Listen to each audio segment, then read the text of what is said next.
And us now live is Congressman Gimenez, former Miami-Dade County Mayor, former County Commissioner, former Miami City Manager, Police Chief, and he began his public service career as an emergency medical technician with the City of Miami. Congressman, good to see you. Good to see you too, Mike. Mike, did you say I was a police chief? Did you say I was a police chief? No, I was a fire chief. Okay. Oh, I beg your pardon. I'm very no, well I started aware. as a firefighter. Very I well was the sheriff of Miami-Dade County when I was the mayor, so you're right. The year is young. There's still time. All right. Well, we've tried to cover it correctly. Congressman, you represent the Keys. You've been down there, declared a federal disaster zone. How bad is it? How is the help getting to the people there? Well, look, the Keys aren't, when you compare it to the West Coast, the Keys aren't as bad, but individually, there are people that were hit just as badly. And so there are areas down in the southern portion of Key West that were flooded, probably 5-6 feet of storm surge actually entered there. And I saw that firsthand, that people were cleaning out their homes. There were about 100, I estimate about 100 homes were basically, and businesses were destroyed down there. And so you don't get the headlines like you do on the West, but individually, yeah, they got hit pretty hard. The city got hit with a lot of debris removal. The airport, Monroe County, the Key West airport down there, at the end of the runway, they have these devices that help stop runaway airplanes. The one of them was destroyed. That's $7 million. And so, yeah, individually, they got hit pretty badly, and it was worse than people thought. It just didn't get the headlines because everything was going on out west. It got some headlines from us, of course, because we were local. But I know, Congressman, you were pretty instrumental in getting the disaster declaration for Monroe County. And you also were one of 11 other congressmen and women who sent a letter to the House Appropriations asking for emergency relief money. Is that for Monroe County, or is that for everybody who needs it? It's everybody, but also Monroe County. There are individuals down in Monroe County that needed just as much as the people that are on the West Coast. I'm not trying to say that the people on the West Coast don't need it. They do. Obviously they do. But there are individual people down in Key West that got hit really hard.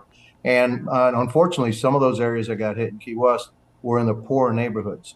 And so there are, not as many resources. I think the city of Key West and Monroe County have done a tremendous job down there cleaning it up.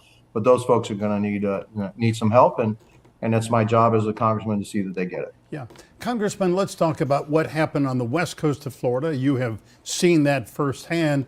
For the last couple of months, as you well know, Governor Ron DeSantis has taken some shots at President Biden, and President Biden, in turn, has been critical of the governor. But it seems like they have called a truce. They have said, let's set aside political differences. Let's address the needs of the people of Florida, and that's the way it should be, isn't it?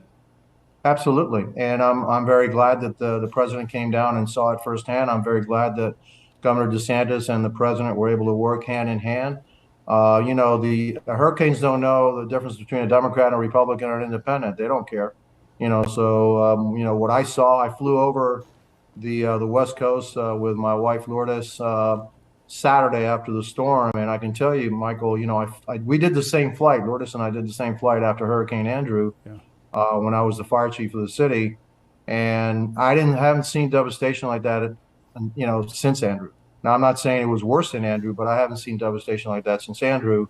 And some of those the coastal towns, Sanibel got wiped out. Right. Fort Myers Beach, real heavy damage. And so, I feel for those people, and they're going to need help, and they're going to need help for a long time. And rebuilding is going to take quite a bit of time. It's not going to happen in a couple of months. This is going to be years in rebuild. So, Congressman, I want to go back to the money a little bit. We have a short clip from the president. I believe it was yesterday when he was speaking in Maryland. And the context of this sort of back and forth, there were a lot of Republicans, including you, including our senators, who did not vote for or voted no for the continuing resolution recently to fund government, which would have also packed with a lot of relief money.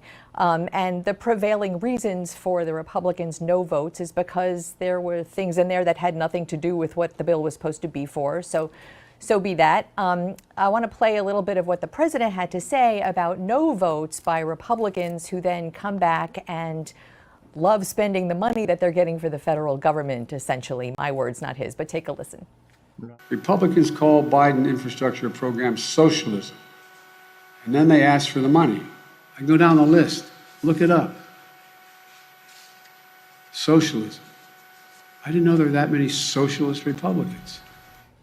So socialism is a word that we've heard related to government spending, government money from a lot of the Republicans. Right. That was yesterday. The president was referring to last year's infrastructure bill, the $1 trillion infrastructure bill, relief money now in that pot. So how do you hear what the president just said?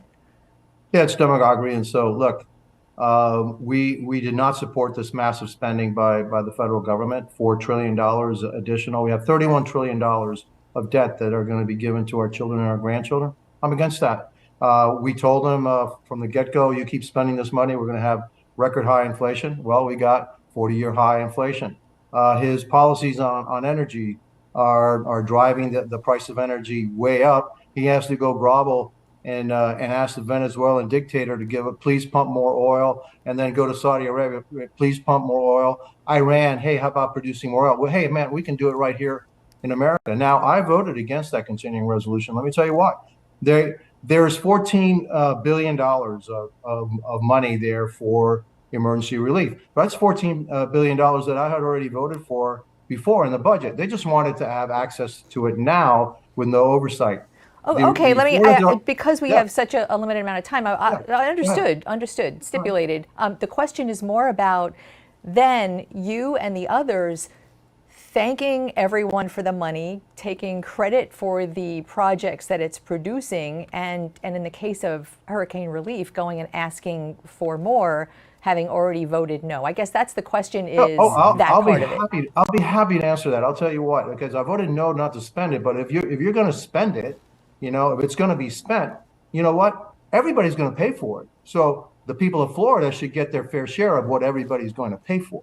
And so it's not like, well, hey, I'm going to vote against it and then give all the money to the blue states while all the people in the red states are paying for it. That's not fair.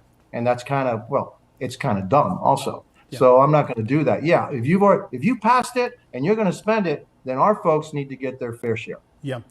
Congressman, before we run out of time, and we always appreciate you being with us on this program, as you know, the government of Cuba never asks for or accepts aid from the U.S. after natural disaster or anything that happens there that is catastrophic, but they've asked for help from Washington after Hurricane Ian basically wiped out the western third, Pinar del Rio, all kinds of problems down there in Cuba.